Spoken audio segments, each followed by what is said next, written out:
Tanya, ini yang gemuk-gemuk sapi siapa? Sapi Abdullah bin Umar. Sapi anaknya. Panggil Abdullah bin Umar, suruh sini. Datang anaknya. Abdullah bin Umar, bagaimana ceritanya sampai ini? Begini Bapak. Dahulu itu dengan uang saya beli sapi, kurus-kurus. Lalu saya rawat. Saya berikan upah orang untuk merawat sapi-sapi itu. Sampai sekarang dia menjadi gemuk. Akan saya jual dan keuntungannya tentu sesuatu yang halal. Subhanallah, kata Umar. Kau ini anak Amirul Mukminin. Jual sapimu. Ambil modalnya, untungnya, masukkan baitul mal untuk urus kepentingan orang Islam. Dia nggak mau anaknya terlibat bisnis, ndompleng kekuasaan ayahnya. Karena mentang-mentang anak khalifah lalu segala macam bisnis lancar. Orang takut karena apa? Anak babe. Ada lagi. Pada waktu pembagian harta ghanimah, putri beliau yang namanya Hafsah, ini adalah istri baginda Nabi, meminta bagian. Kaum kerabat ayah, ini kerabat khalifah. Kitalah dulu kerabat. Kalau kau kerabatku, maka jatahmu nanti dari ayahmu. Harta ini masih lebih banyak dibutuhkan oleh orang-orang Islam. Nanti belakangan, kalau ada sisanya. Belakangan kalau ada sisanya. La haula wala quwata illa billah.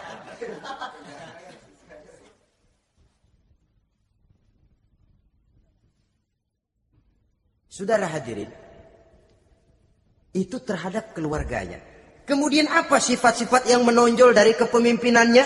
Pertama, kesederhanaannya. Beliaulah satu-satunya khalifah, Amirul Mukminin, setingkat presiden kalau sekarang, yang punya jubah cuma 2 dan 1 pun punya anaknya. Tambelan lagi. Pernah sholat Jumat terlambat. Beliau naik mimbar untuk khutbah, sebelumnya minta maaf dulu. Saudara-saudara, maaf saya terlambat nungguin baju kering. Seorang khalifah nungguin baju kering. Sederhana dalam kehidupannya. Mari kita ambil satu cerita lagi. Pada waktu beliau jadi khalifah, yang diangkat jadi gubernur di Mesir adalah Amr bin As. Amr bin As hidupnya lebih mirip kaisar. Istananya besar, pakaiannya bagus-bagus. Nah, yang paling mengganggu pikiran Amr bin As, di sebelah istananya ini ada gubuk reot, kepunyaan orang Yahudi lagi. Ini nggak pantas bener, masa di samping istana gubernur ada gubuk reot. Orang Yahudi lagi yang punya. Ini mesti, udah. Bikin saja rencana, panggil dinas tata kota, bikin planning. Di sini mau dibangun masjid, proyek negara. Bikin gambarnya, susun anggarannya, tender. Saudara-saudara, si Yahudi yang punya gubuk reot dipanggil. Yahudi, ada apa, Pak? Kamu tahu nggak? Enggak. Iya, memang belum saya kasih tahu.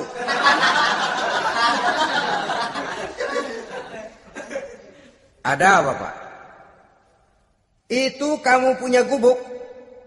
Tahu, kena proyek. Proyek apa, Pak? Kami mau bangun masjid besar di situ. Dan tidak sesuai ada gubuk reot di samping tempat gubernur. Jadi maksud Bapak, gubukmu, tanah-tanahnya mau saya bebaskan. Saya beli. Enggak mau, Pak. Saya enggak mau jual. Saya bayar 2 kali lipat. Enggak mau. 3 kali lipat, 6 kali lipat juga nggak mau, Pak. Saya dari muda peres keringat banting tulang cuma segitu-gitunya, Pak, tempat saya tinggal. Gubuk reot sama tanahnya sedikit, makmur saya, Pak, cuma rumah sama sumur.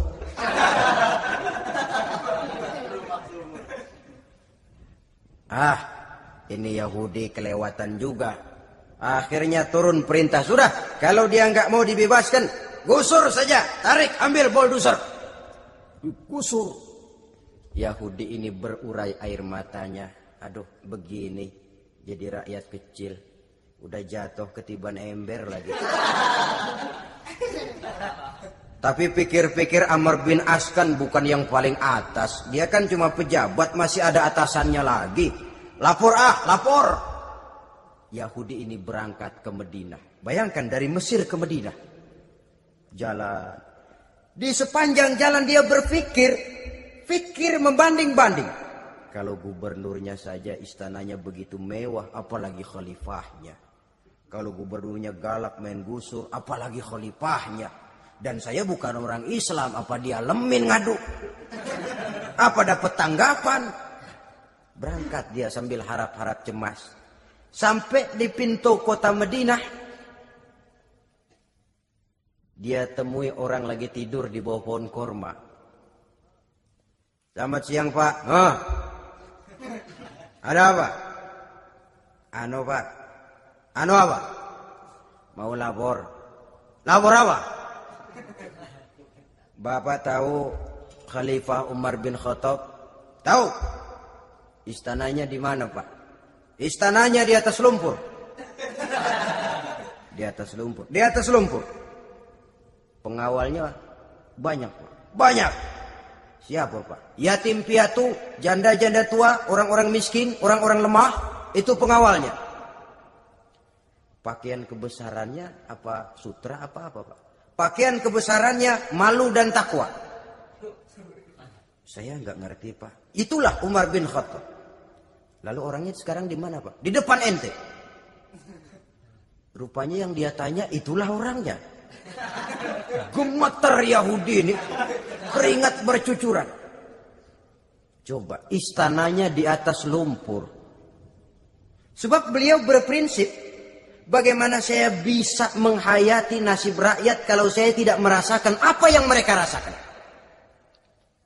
Bagaimana saya nggak bisa tahu sakitnya lapar kalau saya belum pernah kelaparan? Itu prinsipnya. Istananya di atas lumpur. Para pengawalnya yatim piatu, janda-janda tua, orang-orang miskin, orang-orang lemah dan tidak mampu. Dan pakaian kebesarannya malu dan takwa. Kamu dari mana? Dari Mesir Pak. Ada apa? Mau laporan gubernur Bapak di Mesir yang namanya Amr bin As. Kenapa? Main gusur aja Pak. Ceritanya? Iya dia mau bangun masjid. Kebetulan di areal itu saya punya tanah sama gubuk segitu-gitunya. Saya nggak mau dibeli. Digusur Pak. Saya mau mencari keadilan. Begini. Kamu lihat tempat sampah itu? Lihat. Di situ banyak tulang. Coba kamu ambil kemari satu. Tulang unta, bawa sini. Bingung Yahudi. Pak, saya kemari mau cari keadilan. Kalau tulang mah di Mesir juga banyak Pak. Sudahlah, pokoknya kau ambil saja tulang itu. Dicoker-coker, dapat dikasih. Tulang itu digaris lurus oleh Sidina Umar dengan ujung pedang. Red. Nah, nih, kau bawa kepada Amr bin As. Makin bingung itu Yahudi. Suruh bawa tulang cuman digaris. Nanti saya ngomong apa Pak? Sudahlah kasih saja. Pulang dia. Sampai di Mesir. Tuan Gubernur, ada apa? Saya baru menghadap khalifah. Kemudian beliau sampaikan ini. Dikasih tulang. Amr bin As ngelihat tulang ada goresan lurus dengan ujung pedang. Gemetar. Badannya keluar keringat dingin. Panggil kepala proyek, proyek batal, masjid nggak jadi didiriin, itu gubuk Yahudi diriin lagi. Ini Yahudi makin bengong, ini gubernur dapat tulang doang segitu takutnya.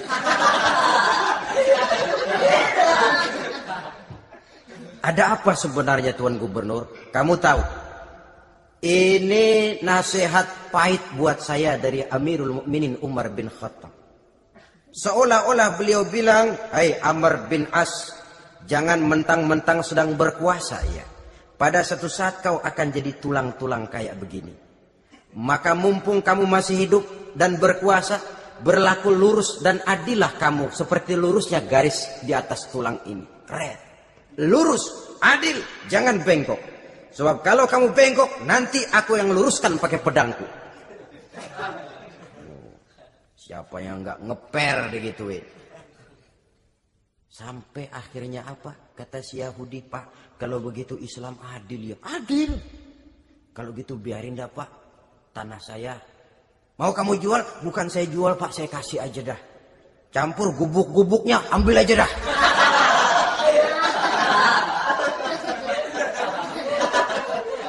Masuk Islam si Yahudi ini oleh karena keadilan dari Umar bin Khattab. Begitulah kesederhanaan hidupnya. Sampai saudara, yang ironi betul, pernah Utsman bin Affan, Ali bin Abi Thalib, Thalhah dan Zubair kumpul mendengar berita bahwa Sayyidina Umar ini punya hutang. Bayangkan, seorang khalifah untuk melangsungkan hidupnya sampai punya hutang. Padahal Baitul Mal di bawah kekuasaannya. Berunding Utsman, Ali, Thalhah, Zubair. Kalau kita langsung ngomong sama Umar nggak enak dong, dia nggak bakalan terima. Lewat putrinya aja, Hafsah deh. Baik.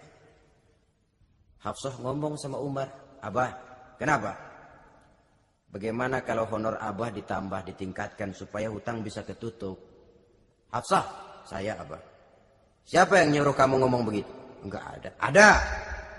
Saya tahu ada ini. Kalau nggak ada kamu nggak mungkin ngomong begitu. Tapi orangnya kalau saya tuntut mereka mungkin nggak mau. Sekarang saya mau tanya Hafsah, kau kan istri Rasul, betul? Nah, saya mau tanya, suamimu makanannya apa? Daging? Bukan. Roti. Tempat tidurnya kasur empuk? Bukan. Kain kasar yang kalau musim panas kami bentangkan, kalau musim dingin separuh buat tidur, separuh buat selimut. Pakaian yang dibelikan untukmu berapa banyaknya? Cuma 2. Nah, itu guru saya. Orang yang paling saya cintai. Dan itu yang saya ikuti.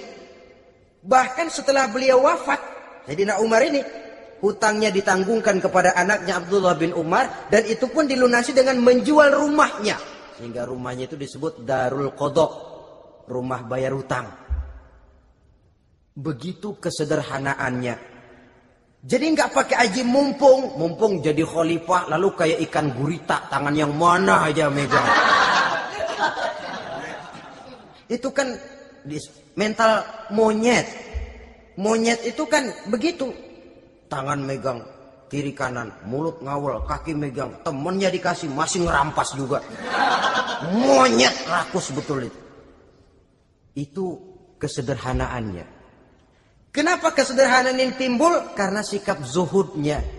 Zuhud itu tarkud dunia li ajlil akhirah. Orang yang mengambil dunia hanya yang diperlukan dengan lebih mengutamakan kehidupan akhirat. Watak zuhudnya yang sangat menonjol. Dialah pahlawan yang paling berani di medan perang. Dialah imam yang paling khusyuk di masjid. Dan tidak jarang kalau sholat sendiri, begitu membaca ayat yang menceritakan neraka, nangis berurai air matanya. Saudara hadirin ma'asyiral muslimin rahimakumullah. Jadi kesederhanaan dan kezuhudan ini bukan lewat teori disampaikan oleh Umar, bukan lewat penataran seluruh aparat, tidak, lewat contoh konkret. Inilah saya, contoh sederhana dan zuhud. Bagaimana saya akan bisa merasakan penderitaan rakyat kalau saya sendiri tidak pernah menderita? Bagaimana saya akan tahu sakitnya lapar kalau saya belum pernah kelaparan?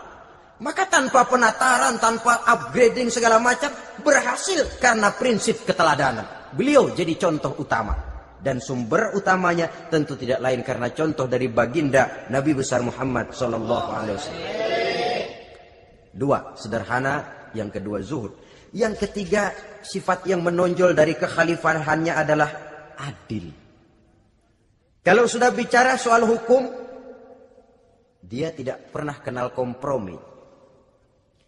Adalah seorang pemuka Nasrani masuk Islam. Namanya Jabalah bin Aiham. Ketika dia bikin haji, kain ihramnya keinjak orang Arab yang hitam. Baduy. Jengkel. Dia merasa bekas tokoh. Enak aja nih orang udah jelek nginjak lagi. Ditempeleng orang tadi. Orang ini lapor kepada Umar. Panggil Jabalah bin Aiham. Panggil. Kau ditampar? Betul Khalifah. Tampar dia. Tampar lagi. Dipukul orang itu. Di depan Sayyidina Umar. Jadi tidak karena kau ini bekas kepala suku, kau ini bekas orang terhormat, lalu ada kebijaksanaan yang tidak bijaksana. Kebijaksanaan yang akhirnya jadi tidak bijaksana. Dan itu memang sudah dimulai dengan memblokir keluarganya. Tidak satu keluarganya pun yang boleh mempunyai perasaan bahwa menjadi keluarga khalifah merupakan fasilitas dan keuntungan. Kau jangan makan di atas punggungku. Kau jangan menikmati fasilitas di atas keringatku. Dan tidak ada keinginan mewariskan jabatan khalifah kepada anak-anaknya. Pernah beliau musyawarah, saya bingung, kenapa khalifah? Gubernur Kufah ini sulit nyari orang. Diangkat yang lemah, rakyat ngeluh. Diangkat yang keras, rakyat juga ngeluh. Ada calon khalifah. Kalau ini mah nggak salah lagi nih buat gubernur Kufah. Siapa? Abdullah bin Umar. Anak beliau sendiri. Melotot matanya. Jangan macam-macam kau. Cukup satu orang Umar memegang jabatan ini. Kalau berhasil, kami keluarga Umar sudah merasakannya. Kalau gagal, cukup kegagalan seorang Umar. Tidak berusaha mengorbitkan anaknya, wah anak babe diangkat jadi ano. Tidak, malah diblokir. Cari yang lain. Tapi Abdullah bin Umar cukup syarat ya khalifah. Dia orang bertakwa dan soleh. Yang takwa dan soleh bukan cuma anak Umar. Anak orang lain juga banyak yang takwa dan soleh. Itu prinsipnya. Sehingga ketegasannya ini membuat orang jadi sungkan. Dan tidak seorang pun berani kirim-kirim upeti hadiah. Pernah itu ada pejabat dari Azerbaijan kirim makanan. Kue, mending apa? Kue. Gitu dicicipi enak. Enak juga ya kue ini. Enak khalifah. Ini di sana apa makan rakyat biasa? Bukan, ini makanan orang-orang VIP. Nah, dibungkus lagi itu kue. Dibungkus. Ontamu mana? Di luar. Ambil, bawa pulang, serahkan lagi kepada gubernur di sana, kasih tahu salam dari Umar bin Khattab. Kenyangkan dulu rakyat dengan makanan seperti ini. Kita belakangan. Jadi kalau rakyat lapar, saya orang pertama yang akan merasakan kelaparan. Tapi kalau rakyat makmur, biarlah saya menjadi orang terakhir yang kenyang. Kan bagus prinsip itu. Jikalau rakyat kelaparan, saya akan jadi orang pertama yang merasakan lapar. Tapi kalau rakyat makmur, biar saya jadi orang terakhir yang kenyang. Jangan dibalik. Pada saat rakyat kelaparan, dia kekenyangan. Dan selanjutnya, sikap keadilannya ini saudara-saudara menyebabkan hukum lalu jadi berwibawa. Pernah beliau jalan-jalan di lorong kota Madinah di tempat yang namanya Harah bersama Aslam. Ada ibu-ibu anaknya nangis, lapar mah, sabar dikit lagi matang gitu. Emang tuh ibu lagi ngerebus, bunyi air ngegulak, luguk. Umar lihati dari jauh, belum juga matang. Nih anak dari nangis, lapar, sampai capek nangis, sampai tidur. Anak tidur, Umar samperin. Bu, emang masak apa sih kok nggak bisa matang? Saya nggak masak apa-apa tuan. Itu pating kerubuk apa? Ketika dibuka ya cuma air saja. Subhanallah, ibu sudah ngebohongi anak ibu sendiri. Habis harus bagaimana tuan? Saya sudah nggak punya makanan untuk dimasak. Sementara perut nggak kenal kompromi. Jalan satu-satunya, ya terpaksa anak saya bohongi. Saya bilang sebentar lagi matang sampai dia tidur sekarang ini. Memangnya Khalifah Umar gimana sih ngurusi rakyat? Subhanallah, dia orang zalim. Dia yang memegang urusan kami, tapi dia nggak tahu nasib saya. Anak kelaparan, keluarga terlantar. Oh begitu. Iya. Zalim betul Umar bin Khattab itu.